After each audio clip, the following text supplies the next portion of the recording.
कि चलो इसकी गौ की सेवा भी हो जाएगी। अरे हमारा काम तो मांगने को है, 1-8 किलो और फालतू मांग लेंगे, गौ की सेवा होती रहेगी। क्योंकि हिंदुओं की गौ माता के रूप में मानी जाती है और अपने भारत की तो अधिष्ठात्र देवी है गौ। लेकर के चले जाते हैं, रात को दूध निकाला, बड़े खुश हैं पंडित जी, बच्चों के लिए दूध की व्यवस्था हो गई। और इस प्रकार से रात को बांध दिया और आराम से सो गए। लेकिन रात में ही वो गऊ खुल जाती और राजा की गौशाला में जाकर के मिल गई।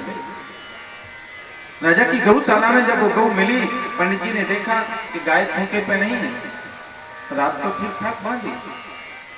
विचार करते गई होगी तो राजा की गौशाला में ही, चलो सुबह ले आऊंगा।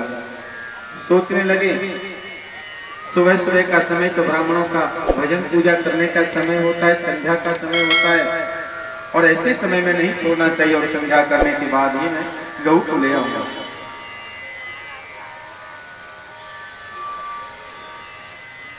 और जब पूजा पाठ करने के बाद लेने के लिए राज दरबार में जा रहे हैं, तो वही गऊ दोबारा से राजा से दान हो जाती है।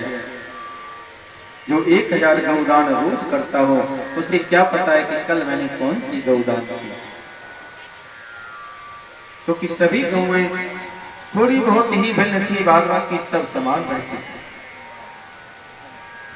इस प्रकार से एक गाय 2 बार दान हो जाती है, और वो पंडित जी ने गाय पहचान ली कि मुझे ये तो गाय मैंने कल दान में मिली थी, और जो ब्राह्मण आज मिली है वो कहता है मुझे आज मिली है। दोनों ब्राह्मणों में झगड़ा होता है, तो दोनों राजा के दरबार में जाते हैं। जब लड़ाई होती है, कोई फैसला हम लोग आपस में नहीं कर पाते, तो पंचायत बुलाते हैं, और पंचायत में भी फैसला नहीं होता है तो थाने चौकी जाते हैं, और वहां से भी फैसला नहीं बनता है तो फिर कोर्ट कचहरी जाते हैं। और जो सबसे बड़ा कोर्ट होता है वो तो राजा का ही कोर्ट होता है, राष्ट्रपति के सामने ही पेश होना पड़ता है। और राजा के दरबार में दोनों ब्राह्मण पेश हो जाते हैं, और गऊ भी खड़ी और गऊ का वो बछड़ा भी खुला है, और दोनों अपनी अपनी जिद करे हुए हैं। राजा कहता है कि एक ब्राह्मण इस गऊ को ले ले, और मैं दूसरे ब्राह्मण को 2 गऊ दूंगा। यहां तक कि ब्राह्मण से राजा ने ये कहा था कि एक इस गऊ को ले जाए, तो जो इस गऊ को छोड़ेगा, अपना अधिकार छोड़ देगा, मैं उसे ये राजगद्दी ही दे दूंगा। मैं वन में तपस्या करने चला जाता हूं। इतना बड़ा दानी था राजा न। लेकिन ब्राह्मण है कि अपनी जिद पे अड़े हुए हैं कि गऊ चाहिए तो यही चाहिए। सुबह से गऊ भूखी प्यासी को शाम हो गई, न ब्राह्मणों ने कुछ खाया, न गऊ ने कुछ खाया, न बछड़े ने खाया, और न ही राजा ने कुछ खाया। राजा गद्दी पर बैठा है, सब है, क्यों क्या करूं, इस राज्य से ज्यादा तो नहीं है कुछ, मैं राज्य देने के लिए तैयार हूं, लेकिन ये ब्राह्मण है कि मानते ही नहीं है। अब एक गाय है तो मैं उसके 2 हिस्से तो नहीं कर सकता। भूखी गाय जब ज्यादा तड़पी तो गऊ ने श्राप दे दिया कि अरे राजा, तू कैसा राजा है जो ब्राह्मणों की लड़ाई को शांत नहीं कर सका, और बीच में मैं भूखी मर रही हूं, मेरे प्राण निकले जा रहे हैं। जा, मैं तुझे श्राप देती हूं कि तेरा अगला जन्म गिरगिट का होगा। गिरगिट ऐसे सरलाता रहता है, यही एक जीवन का एकमात्र पाप है। सुखदेव जी महाराज कहते हैं, राजा परीक्षित जब राजा नरक की मृत्यु हुई, शरीर छूटा, तो राजा यमराज के यहाँ पेश होता है। सर्वप्रथम यमराज के यहाँ जाना पड़ता है शरीर छूटने के बाद, और वहां पाप और पुण्य का लेखा जोखा एक बहुत बड़ा रजिस्टर है, वो रखा जाता है जीवन का। चित्रगुप्त ने उस रजिस्टर को देखा। धर्मराज जी पूछते हैं, अरे चित्रगुप्त, इसके पाप और पुण्य कितने हैं वो बतलाइए। चित्रगुप्त कहते हैं, धर्मराज जी, संपूर्ण जीवन पुण्यमय है, लेकिन एक छोटा सा पाप है। बोले क्या? कि गऊ 2 बार दान हुई और उस गऊ के पीछे ब्राह्मणों में झगड़ा हुआ तो गऊ ने श्राप दिया गिरगिट होने का। यही एक पाप है, बाद बाकी तो पुण्य ही पुण्य है।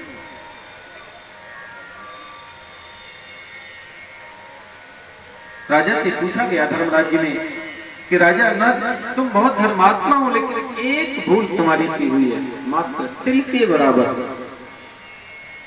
अब बताओ, आप पहले पुण्य भोगोगे कि उस दंड को भोगोगे? जो अनजान में ही सही, गलती तो हुई। राजा कहता है महाराज कितने दिन? बोले बहुत थोड़ा, जैसे शरीर पे तिल का निशान, इतना पाप है। बोले तो पहले पाप ही भोग ले, क्योंकि पुण्य भोगने के बाद, सुख पाने के बाद अगर दुख मिलता है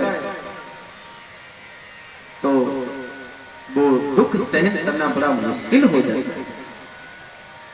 लेकिन दुख भोगने के बाद जिसे सुख मिलता है वो आनंद ही आनंद पाता है। सुख पाने के बाद दुख आए तो फिर तो बड़ी याद आएगी।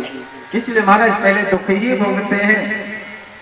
यमराज जी का आदेश से एक कुआं में, अधिक कुआं में गिरगिट बना के छोड़ दिया।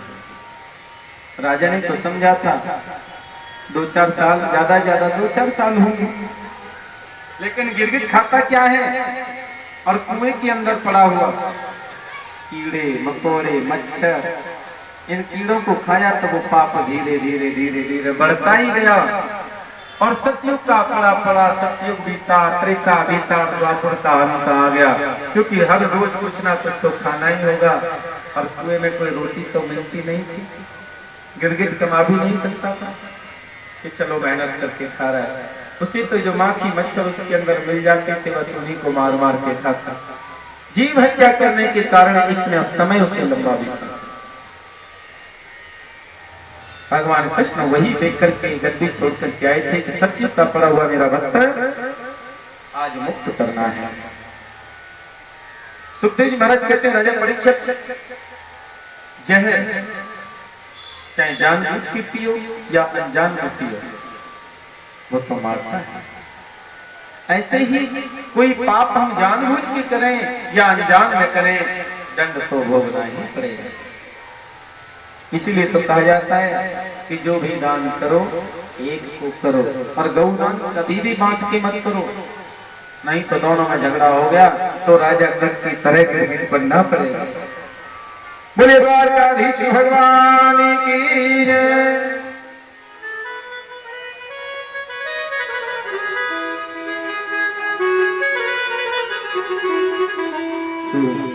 एक पौंड्रक राजा था जो भगवान के समान ही 2 तो हाथ हैं, 2 लकड़ी के बन वाले चक्र